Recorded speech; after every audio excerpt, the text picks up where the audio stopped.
Oi, eu sou a Ana, este é a Vida Poema, e eu estava me perguntando, durante muitos meses, como eu gostaria de voltar a postar vídeos aqui neste canal, e é sempre bom voltar para os começos.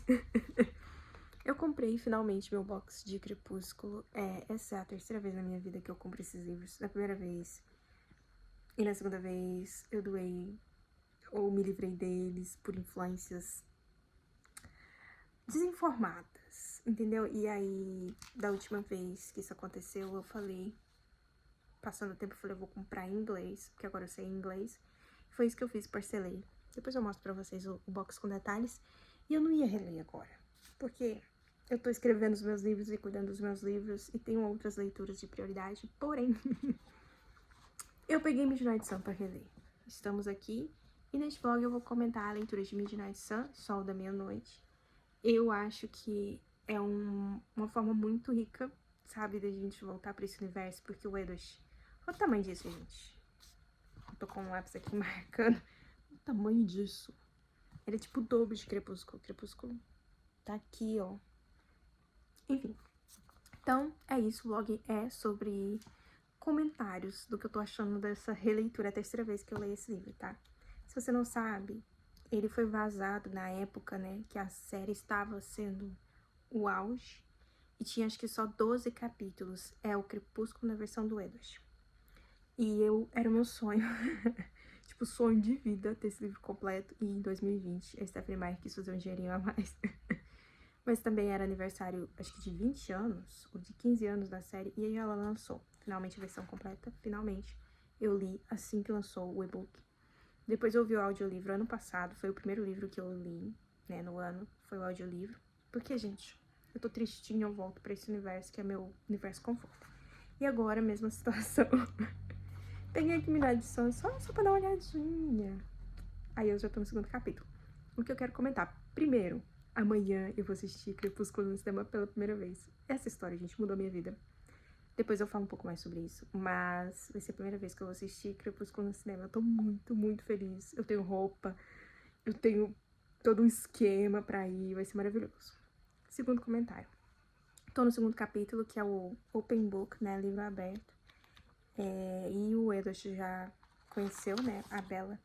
E desde o início, a questão ali dele não conseguir ouvir os pensamentos dela chama a atenção dele. Mas antes mesmo disso, ele ouvindo a Jessica com pensamentos invejosos já desperta o sentimento de proteção dele, sabe? Ele pensa, nossa, essa menina é invejosa. Que coisa esquisita eu querer proteger essa garota nova desses pensamentos. E aí ele sente o cheiro dela e ele quer matá-la. Assim, ele passou a odiar ela com todas as forças porque ele quer matá-la. É o melhor cheiro que ele já ouviu na vida. Beleza, ele vai embora pro Alasca. E ele chega no Alasca, ela fica na cabeça dele. E agora ele volta, é onde estou na leitura.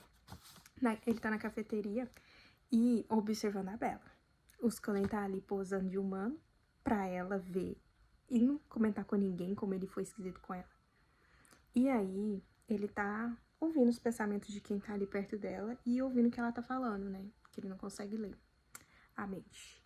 Beleza, a Bella fala, eu tô meio doente, não tô me sentindo bem, eu vou só tomar um refrigerante. E aí, o Mike Newton fica com meio que um instinto protetor, assim, fica uma coisa meio possessiva, os pensamentos dele, e o Edward acha isso ruim. Ele fala, por que eu tô achando ruim? Ele não entende. Então, a primeira coisa, antes de ódio, antes de sede, né, que a Bella desperta no Edward, e antes até da curiosidade, é o instinto de proteção. E isso permanece a saga inteira. E aí, essa questão do retorno dele, a Alice vai falar pra gente aqui mais pra frente, mas eu já vou adiantar. A Alice vai dizer que tinha dois caminhos. Ou ele voltava agora e se apaixonava por ela, né?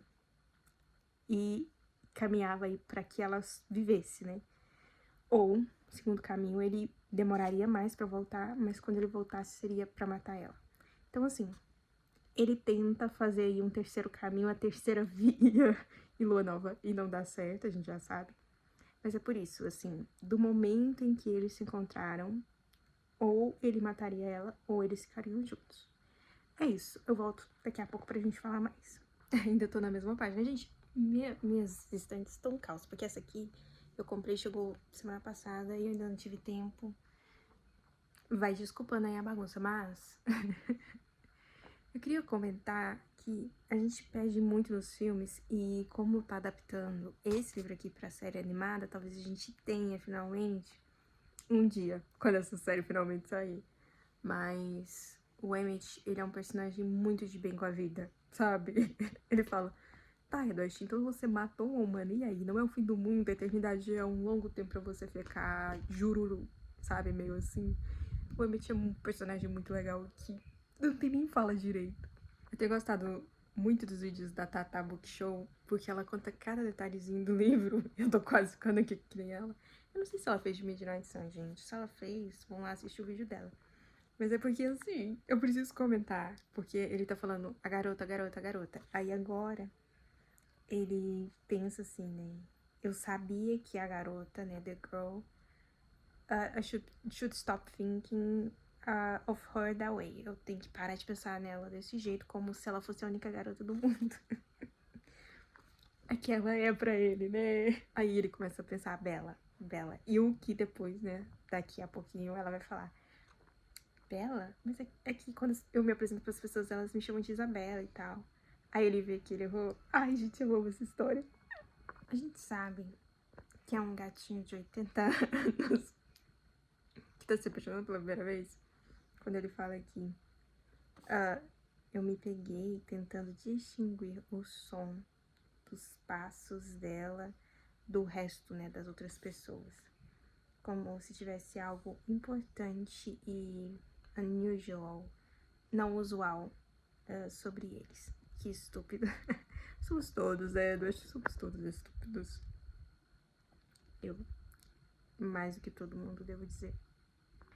Gente, bom dia. Eu devo ter lido umas 300 páginas desse que eu falei com vocês da última vez. E eu tenho tanta coisa pra falar, mas eu tô com visita em casa e fica meio ruim de gravar. Mas não tem problema, eu vou falando aqui porque eu for lembrando. Eu tô aqui bem na parte que a Bella já descobriu e eles estão se preparando pra ir pra Campina, né? O último capítulo que eu li foi o que o pai do Jacob, qual é o nome do pai do Jacob, gente? Bill Black, vê o Edward, ele fica assim, meu Deus, vampiro, ele nunca tinha visto um vampiro na vida. Daí o Edward vai, conversa com o Carlyle fala, olha, a gente não vai forçar o tratado, né, porque eles não têm mais os protetores deles. Assim, se começar uma animosidade maior, a gente vai embora. Enfim, tanta coisa acontece, né? E todo mundo leu esse livro inteiro depois de saber tudo que acontece. Então é uma experiência muito interessante. Eu gostaria de ter a experiência de ler esse primeiro, porque ele é tão rico, sabe? Saber o que todo mundo tá pensando, menos a Bella, é muito interessante. Sair da frente do sol. Ok, mas o que eu quero falar é que, finalmente, em 2020, a gente teve acesso ao capítulo que mais mostra quem a Bella de fato é. E isso pra mim é o que mais enriquece Midnight Sun pra gente. Porque, se eu me recordo bem, o primeiro rascunho, né, que tinha sido vazado, e aí ela disponibilizou no site dela pra todo mundo ler, terminava bem no capítulo Complicações. E aí é quando o Edward passa um dia respondendo as perguntas da Bella, e aí, na minha memória, a última cena é aquela em que ele está dirigindo o carro e fala que parece que ele tá sempre ou indo fugindo da Bella ou indo em direção a ela. E que é um sentimento estranho, porque ele não lê a mente dela. Então, são olhos que ele não tá habituado. Geralmente, ele observa ele indo embora pelos olhos das outras pessoas. Eu acho que era aí que acabava. O capítulo a seguir, que é Outras Complicações, que é quando encerra nesse, né, com o Billy. É Billy, eu falei Bill, né? É Billy Black. E, gente, nomes. Mas enfim, o pai do Jacob, com ele chegando lá, é inteirinho da Bella respondendo as perguntas que o Edward quer saber. E em Crepúsculo, a Bella acha que tudo isso é, assim, uma bobagem, que ele tá sendo educado, enfim. Ela não conta pra gente o que ela tá contando pra ele. E isso é algo que faz a Bella perder muito, porque ela fica, a gente fica naquela impressão dela, naquela percepção dela de que ela é sem graça, de que ela é desinteressante, de que ela nunca vai estar no mesmo nível que ele. E aqui, pelos olhos do Edward, que tá já completamente apaixonado, a gente vê como a Bella é primeiro, bonita, tá? Porque ela não se acha bonita, ela se acha sem graça. Ela... Eu vou chegar na parte que ela fala dos livros, mas assim, ela fala que a ideia dela de heroína é a Jane Eyre, que tá aqui, eu acho. Mas assim, a Jane Eyre é uma personagem que ela é descrita muitas vezes como simples, como plain, sabe? E a Bella usa essa palavra. Inclusive, tem um aqui, ó. Aqui, ó, Minha Simples Jane. Em inglês é My Plain Jane. Porque elas fazem uma releitura de Jane Eyre. Inclusive, eu não gostei muito desse livro, não. Eu já tinha parado de gravar vídeo quando eu li, mas, enfim, talvez depois a gente fale sobre ele. Beleza. Aí, ela vai falando do que ela gosta. E não só isso, a gente já sabe que a Bella é uma pessoa boa, que ela é uma pessoa gentil, que ela faz de tudo, assim, pra ajudar as outras pessoas. Ela só sai da zona de conforto dela se alguém tá precisando de ajuda ali, alguém tá sendo zoado, ela vai, não, eu também, eu sou como você, sabe? Pra apoiar as pessoas.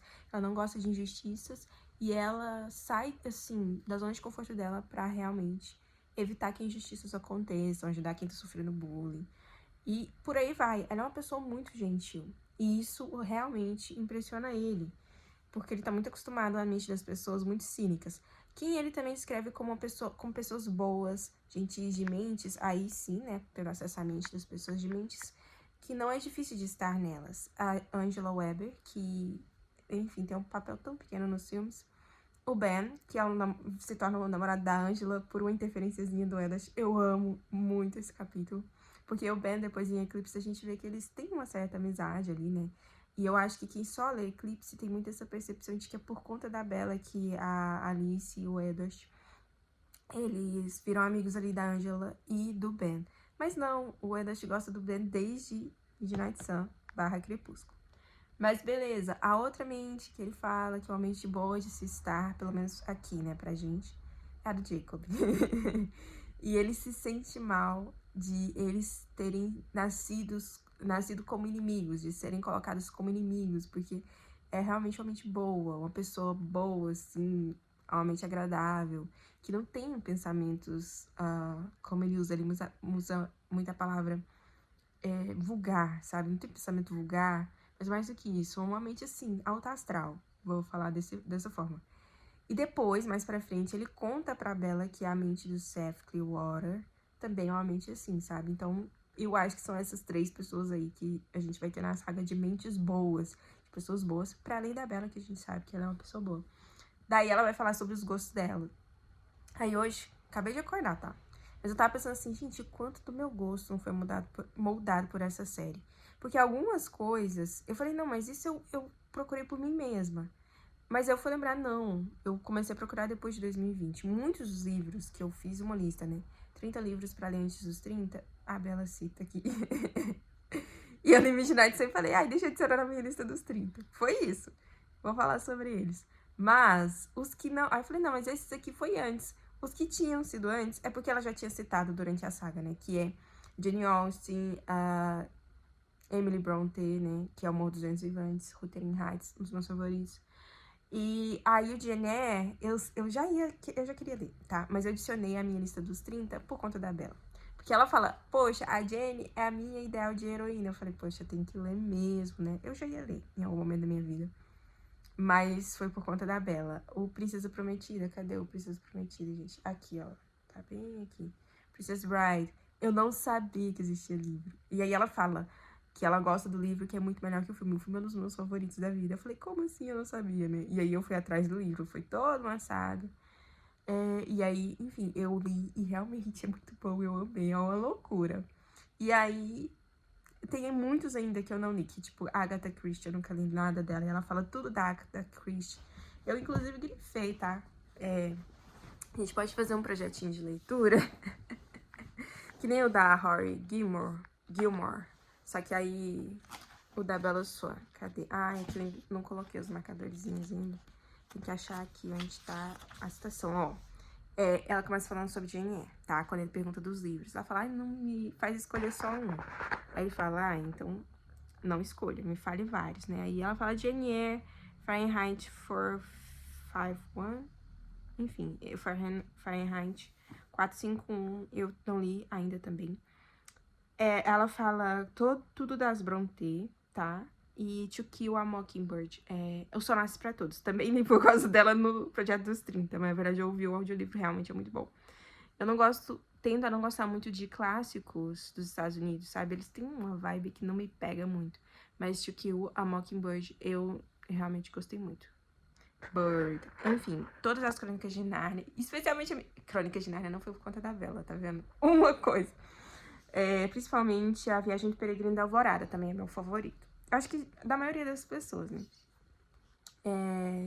E O Vento Levou, que eu não tinha na minha lista, deixou passar, então tá aí pra lista que eu ainda tenho que ler. Douglas Adams, ok, tá ali na minha estante também, já li.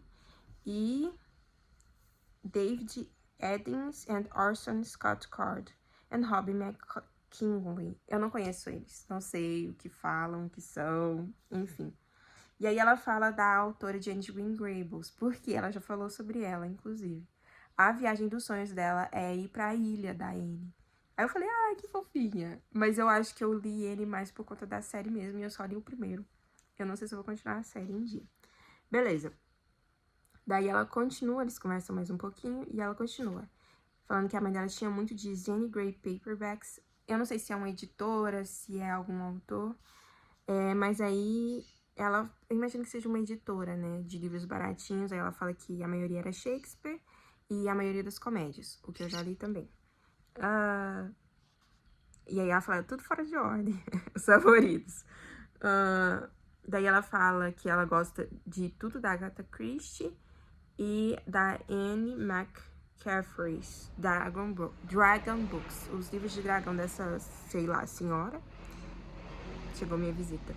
E aí ela fala Tooth and Claw, que eu li por conta dela. Tem vídeo aqui no canal, é uma loucura, mas é muito bom.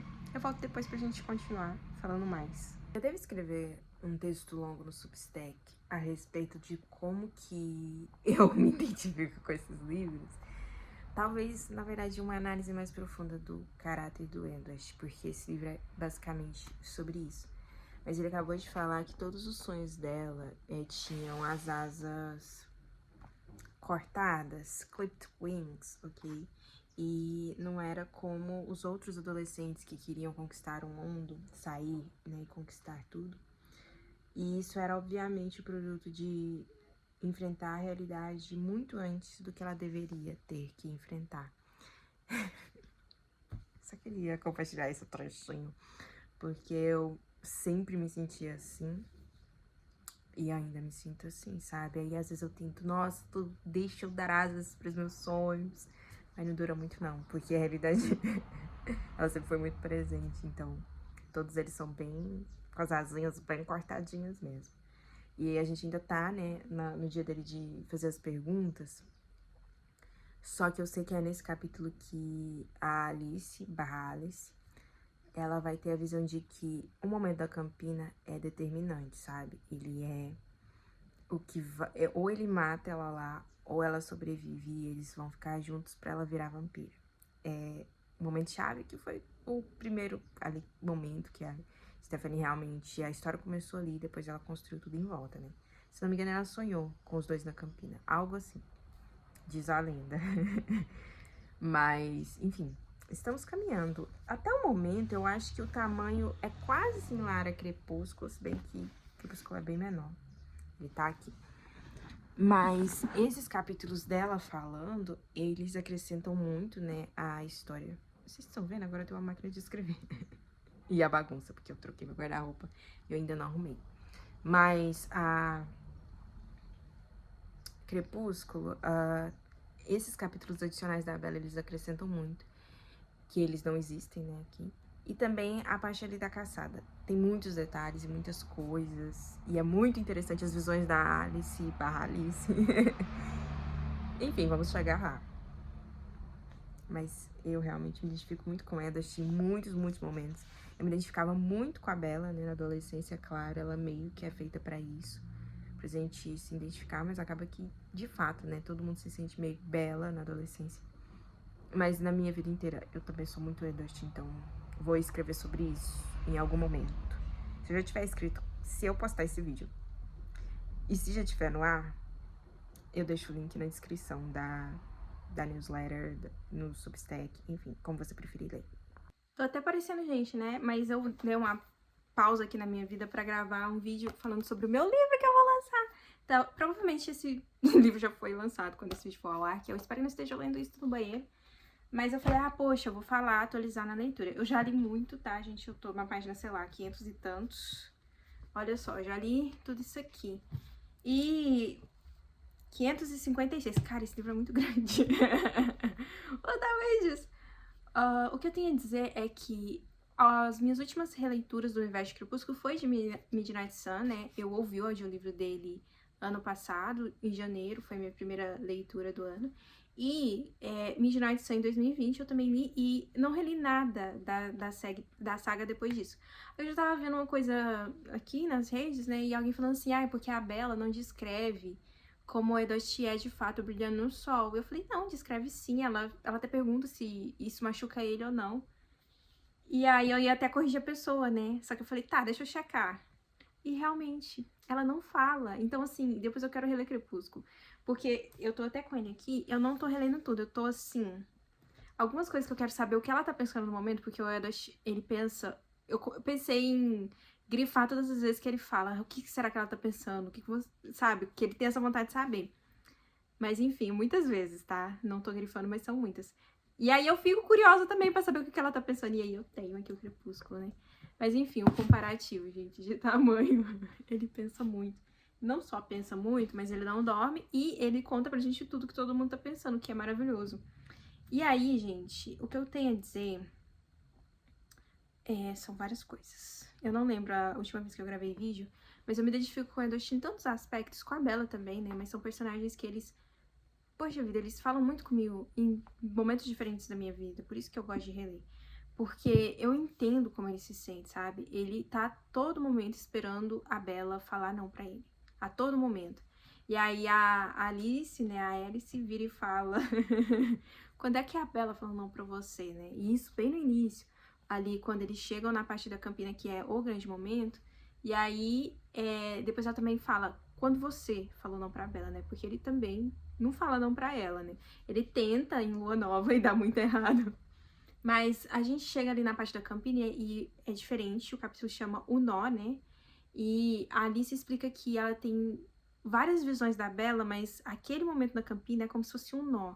Eles teriam que passar por aquele momento para que qualquer futuro da Bella seguisse em frente. Seja ela como vampira, seja ela como humana, como o Edochie quer tanto. E eu acho até, assim, eu acho o Edochie um personagem muito nobre, vamos dizer assim, tá? Que ele tem a fase justiceiro dele, que a gente já sabe um pouquinho aqui nessa parte do livro, mas ele realmente amaria ter a Bella pra sempre do lado dele, mas ele não acredita que é uma coisa boa. Então, poxa vida, ele tem uma visão de si mesmo tão triste, assim, tão... a gente vê isso com a narração da Bella, mas na cabeça dele a gente vê como que ele se vê como um monstro, de verdade, ele é um monstro. Só que será que ele é um monstro mesmo? Eu sei que ele é, tá, gente? Ok, eu entendo, mas no sentido de que ele quer tanto ser humano, ou melhor, ou bom, e ele busca tanto se redimir pelas coisas ruins que ele fez, que eu acho que ele chega numa nobreza muito, muito interessante de se ler. Chega a ser até bonita. Com relação ao tempo dele de vigilante, é muito engraçado que o Robert Pattinson acabou fazendo Batman, gente, porque pra mim, eu amaria um livro dos anos de vigilante do Edward. Porque no tempo dele, que ele não era vegetariano, ele lia a mente das pessoas, né, dos criminosos, e ele só caçava criminosos. Então, nossa, vocês estão vendo a minha bagunça aqui. Olha só. Ai, ai. Ok. Então, ele não matava pessoas que eram inocentes. Então, ele meio que fazia o papel de júri, de juiz, de carrasco e tirava a vida desses monstros humanos, né? Só que isso deixava ele muito deprimido. E aí a gente tem esse comparativo que eu tava falando, né? Sobre ele ser um monstro ou não. Porque ele fala que ele começou a perceber e ter esse desejo de ter uma vida diferente do que o Carlyle ensina quando eles encontraram outros vampiros que não são vegetarianos. Aí ela pensa, pobre menino, ele nunca vai sentir o maior prazer dessa vida. E aí ele vai atrás disso, só que ele fica ali e ele mata a sede dele, mas ao mesmo tempo a cada momento ele se sente mais vazio. E ele entende que aquela vampira que pensou isso, que saciar a sede era a maior alegria porque ela não conhecia nada diferente. E aí ele volta por Carlyle e se compromete a esse estilo de vida por 70 anos, eu acho, algo assim. Mas é muito interessante porque aí ele chega a essa reflexão de que ele também não entendia como os irmãos dele, né, e até o próprio Carlyle, tinha aquela relação ali amorosa, porque ele, assim, isso nunca tinha sido despertado nele. E aí, quando ele tá feliz com a Bella, ele se sente como nunca antes. Ele sente que aquilo é a verdadeira alegria e ela se torna um motivador para a vida dele, né? Ele não conseguiria viver sem ela, o que não é saudável. Mas, assim, é muito isso, entende? Ele não conhecia algo diferente. Então, aquilo que ele vivia era o suficiente. E, às vezes eu fico pensando como que a gente às vezes também vive uma vida assim, uma vida de satisfação, porque a gente às vezes não tem o conhecimento de que existe algo maior e algo melhor. Eu tenho a minha fé, né, então eu vejo muito nesse ângulo também, né, religioso, de que mais pro lado, né, do Edward. Ele falou assim que, do lado triste, que se ele soubesse que aquela alegria que ele tem com a Bella existisse, os anos de tédio, de agonia e até de, eu não sei, tô tentando achar a palavra em português, self-hatred, sabe? Um ódio a si mesmo. Tem uma palavra melhor, mas eu não me lembro. Mas todos esses anos são válidos, porque ele chegou naquela alegria absoluta. Então, às vezes, quando eu tô num momento ruim, eu tenho a minha fé. E ela muito me guia nesse sentido de que tudo isso um dia vai me conduz sempre, né? Vai me conduzindo para que... Ai, me desconcentrando e mandando mensagem. Vai me conduzindo para que eu tenha essa alegria que é maior e que é plena, que é para além de mim mesma, apesar dos anos de tormento, como é. Deixa eu dar uma pausa, porque estão falando comigo, eu tenho que responder. Se eu pudesse, eu ficaria lendo o livro até terminar, de verdade, mas eu não posso, porque eu tenho que viver, eu tenho que trabalhar, enfim, vou lançar meu livro, né, e eu ainda não diagramei o e-book, eu tenho que fazer isso, mas eu vou ser bem sincera, tá sendo muito difícil não ficar nesse universo, porque é um universo muito de conforto pra mim, mas, além disso, às vezes ele é muito como um espelho, como eu falei, né, eu me identifico muito com ela em muitos aspectos. E isso me leva a pensar sobre meus sentimentos de uma forma muito específica, entende? A processar eles de uma forma muito específica, o que é muito bom, talvez não seja muito saudável. Mas essa história, né, esse universo, ele é muito basilar na minha vida, entende? Eu posso colocar a leitura de Crepúsculo como um evento canônico da minha vida, porque existe uma Ana antes de ler esses livros e existe outra Ana depois que eu li esses livros. E muitas das coisas que eu conquistei na minha vida, em todos os sentidos, física, financeira, emocional, até espiritual, eu traço de volta para aquele momento em que eu peguei esse livro, que eu entendi que a literatura tem esse poder transformador, não só transformador, mas de engajamento, sabe? É uma coisa muito poderosa para mim, a literatura. E foi com esse livro que eu entendi isso. E, bom, estamos aí, né? Eu tenho certeza que eu nunca teria escrito nada se eu não tivesse lido Crepúsculo. Eu não teria chegado onde eu cheguei. E, enfim, é um universo que tem muito significado pra mim. E eu não consigo avaliar de forma imparcial, tá? Não consigo, mas eu acho muito bem escrito, tá me entendendo? É muito interessante a forma como ela descreve as visões, os poderes dos outros personagens, até do próprio Jasper, que a gente tem tão pouco pela visão da Bella, não é? A gente tá na cabeça do Jasper, então a gente sabe como funciona também. E a relação entre os personagens, muita coisa que ele não conta pra ela, pra não assustar ela, que a gente depois aqui fica sabendo, sabe? E então, assim, é muito bom, e ele chegou sexta passada, eu acho, hoje é quinta, então eu tô há uma semana nesse universo, com essa história na minha cabeça, e eu tô me sentindo muito melhor. E é isso, agora o próximo capítulo eles acabaram de ir pra casa dos Cullen, né, na versão deles chama Home, né, Lar, não sei se é assim que traduziram, eu nunca li em português, tá? E Midnight Sun, no caso. E aí o próximo capítulo é o capítulo do Carlyle. E eu falei, tá, é um bom momento eu fazer uma pausa e resolver minha vida com o que eu preciso resolver. Porque eu gosto muito desse capítulo, mas não é um capítulo emocionalmente significativo, entende? É um capítulo que a gente vai aprender sobre a mitologia aqui da Stephenie Meyer. E depois a gente tem enfim, um jogo de beisebol e começa a caçada e aí é difícil parar, né? Então eu resolvi dar essa pausa. Mas provavelmente, fim de semana, se eu conseguir hoje finalizar, diagramar meu e-book, é isso que eu vou fazer. Se bem que eu tenho uma prova do balé na segunda, então eu precisava praticar. Então eu não sei se terei tempo de ler, mas é isso. Eu volto, talvez pra encerrar, né? Esse vídeo já deve estar bem grande. Mas eu já tô aqui na parte em que começa a caçada e eles estão na casa dos Cunley e o Eddard tá ali falando o que é pra cada um fazer, de acordo com o plano da Bella, porque sim, ela que faz o plano de fuga, de distração e de caçada pro James. E aí, eu tô muito irritada com a Rosalie, gente, porque assim, eu entendo o ponto dela de que ela olha pra Bella e vê um desperdício, porque a Bella tem tudo que ela queria ter, que é ser humana na real, né? E a Bella tá disposta a abrir mão disso pra ficar com o Eddard. E a Rosalie não faria isso por ninguém, nem pelo Emmett, sabe? A coisa mais importante pra ela ela queria ser humana pra que ela pudesse ser mãe, né? Aí lá em Amanhecer elas acabam fazendo uma aliança porque aí sim a Rosalie faria o que a Bella faz, né? Que é ter a gravidez apesar dos riscos. Mas aqui, cara, ela é muito assim, nem leva em consideração, sabe? Ela olha pra Bella, ela descarta como se a Bella não tivesse nenhuma importância. Ela fica pensando pro Eddard ouvir, né? Ai, ela estragou tudo, ela vai separar nossa família, sabe? Enfim, ela é muito desagradável mesmo. E eu, como uma pessoa que tem irmãs, eu nunca faria isso, sabe? O Emmett já tá aqui 100% irmãozinho da Bella. Eu não sei se isso tem nos livros, ou se é algo que a gente conversa como fãs, mas muita gente fala que, tipo, a Alice é a irmã do Edward, eles são muito próximos. A Rosalie é a próxima do Jasper, tanto que eles compartilham o mesmo sobrenome, né? A história ali deles é que os dois são irmãos. E que o Emmett é o irmão da Bella, que a Bella é a irmã que o Emmett, né, esperou pra ter também. Eles acabam se tornando próximos e tal. E dá pra ver aqui como que a Bella já conquistou o Emmett como irmão. É muito fofo. E, enfim, eu tô muito irritada com a Rosalie. Eu queria muito, gente, os outros livros na visão do Eddard. Eu sei que Lua Nova seria muito doloroso. Mas poderia pular, que nem pular as páginas lá dos meses, sabe? Que só tem o nome dos meses no início ali da depressão da Bella. Poderia ser assim, sabe? Só o início e o final. Porque eu queria muito saber o que a Rosalie tava pensando quando finalmente ela assume e fala, olha, eu errei. Porque ela liga pro Eddard, ela fala, a Bella morreu, agora a gente pode voltar a ter uma vida normal.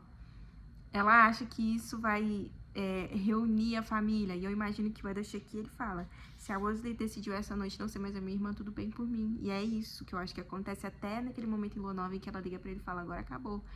Agora que essa menina morreu, será que a gente pode voltar ao normal? Só que ela não entende que não existe mais normal pro Eddard, porque agora ele conhece como é amar alguém, né?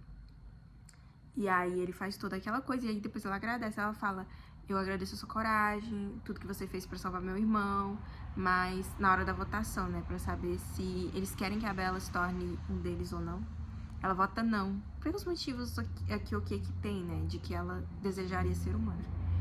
E aí depois a gente tem aquela conversa ali em Eclipse que ela conta a história dela pra Bella, a gente entende ela um pouco melhor.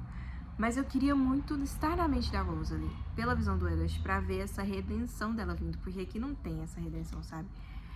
Pelo menos não que eu me lembre, mas eu volto pra comentar. Mas, enfim, a Bella é muito inteligente, ela que faz o plano, e o plano daria certo se ela não tivesse sido, né, enganada pelo rastreado. Mas eu gosto muito, sabe, do Emmett. Primeiro, ninguém entende porque que o Eddard gosta da Bella, né? Aí depois ela vai ganhando um a um na família, é muito legal isso, sabe? E é isso. Eu acho que eu termino hoje. Minha visita foi embora, infelizmente. Então, pra não ficar triste por estar sem minha visita, que é minha mãe, né? Minha mãe tava aqui. Eu vou ler. Eu vou ler até quando der. Finalizei. Oi. Já é mais de meia-noite, gente. Essa reta final é muito triste. Então, eu já peguei até aqui no Nova. Pra dar só uma folheada, sabe? Pra saber que vai ficar tudo bem.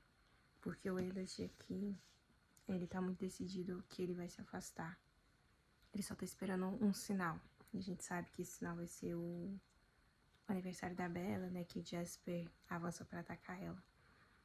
Só que a partir do momento em que ele finalmente consegue salvar ela, e aí ele vai e assiste a fita que o James grava pra ele, né? Ele toma essa decisão. E é muito interessante porque a Alice, ela tenta, assim, ela fala que tem 300 vezes aquela conversa com ele, vendo nas visões dela, né? Pra convencer ele a não ver. E ele não aceita. E ali ele faz uma oração, né? Não, ele fala, não porque eu acredito que exista Deus pra mim, mas tem que existir Deus pra ela, então que o Deus dela me ajude a me afastar dela. Isso é muito triste. E não tem alegria no final desse livro, sendo bem sincera. Ele tá ali aproveitando cada segundo, porque ele sabe que eles são contados. Mas a gente sabe que a história continua, né? Eu não vou pegar pra ler Crepúsculo e continuar, né, Lua Nova e tudo mais agora, porque eu tenho outras coisas pra fazer da minha vida. Mas eu tô feliz por... Diferente do Edward, né? Essa é a minha conclusão que eu chego aqui no final. Ando passando por uns momentos meio tristes também, mas enfim. Diferente dele, que acredito que tá orando pra um Deus que é distante, eu posso orar pra um Deus que eu acredito que tá bem pertinho. E é isso, gente.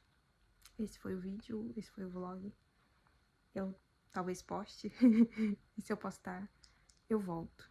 Então, é isso. Até mais tarde.